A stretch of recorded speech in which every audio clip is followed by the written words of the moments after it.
When I got a call saying that they were making this show that was set 200 years before Game of Thrones, I was really interested.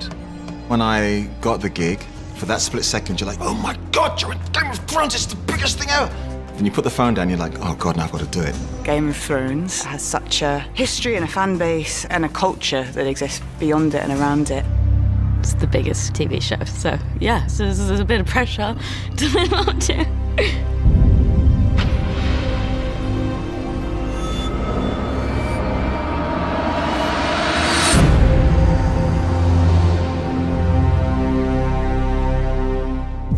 How do we make Thrones but not Thrones? What's good about Thrones? What worked in Thrones? What didn't? What do we want to better? How do we want to evolve the style?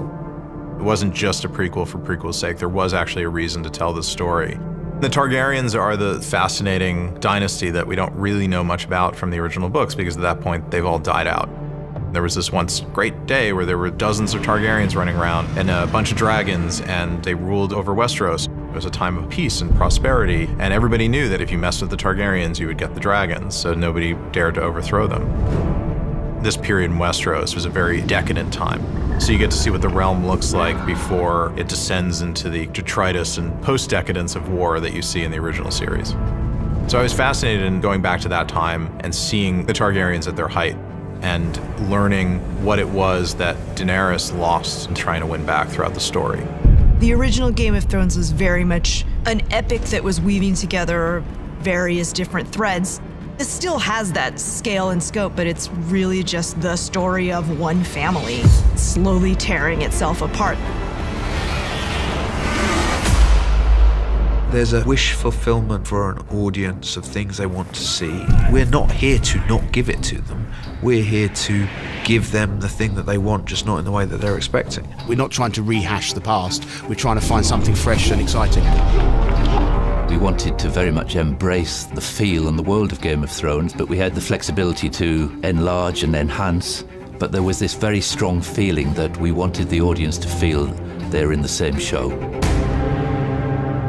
The first time I walked on set where King's Landing's been built, I feel that no one told them that that isn't how films are made now, that you don't have to build the whole castle. But no, it's all there and it's all in the right place. You read the script at home and you imagine the scene, and then when you come in, it's always twice the size you imagined it. You walk around these sets that look like ancient monuments and buildings with massive statues, or you can be on these amazing locations. You cannot believe that this is on the earth somewhere this extraordinary. The other series of Game of Thrones was absolutely brilliant, and the costume were brilliant. So it was not a question of doing better. It was just a question of doing something beautiful.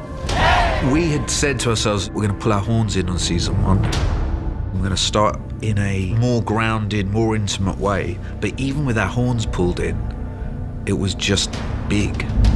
One of the many beautiful things that George did with his creation of Westeros is it really feels three-dimensional and fully realized, and that there's thousands of years of history, and you can get lost in a good way in the world of Westeros. For me, the best fiction, the best drama is about characters. House of the Dragon is a story about very flawed human beings, capable of love and hate, capable of doing good things, capable of doing monstrous things. I genuinely hope that audiences are open to watching a new chapter in the Game of Thrones saga.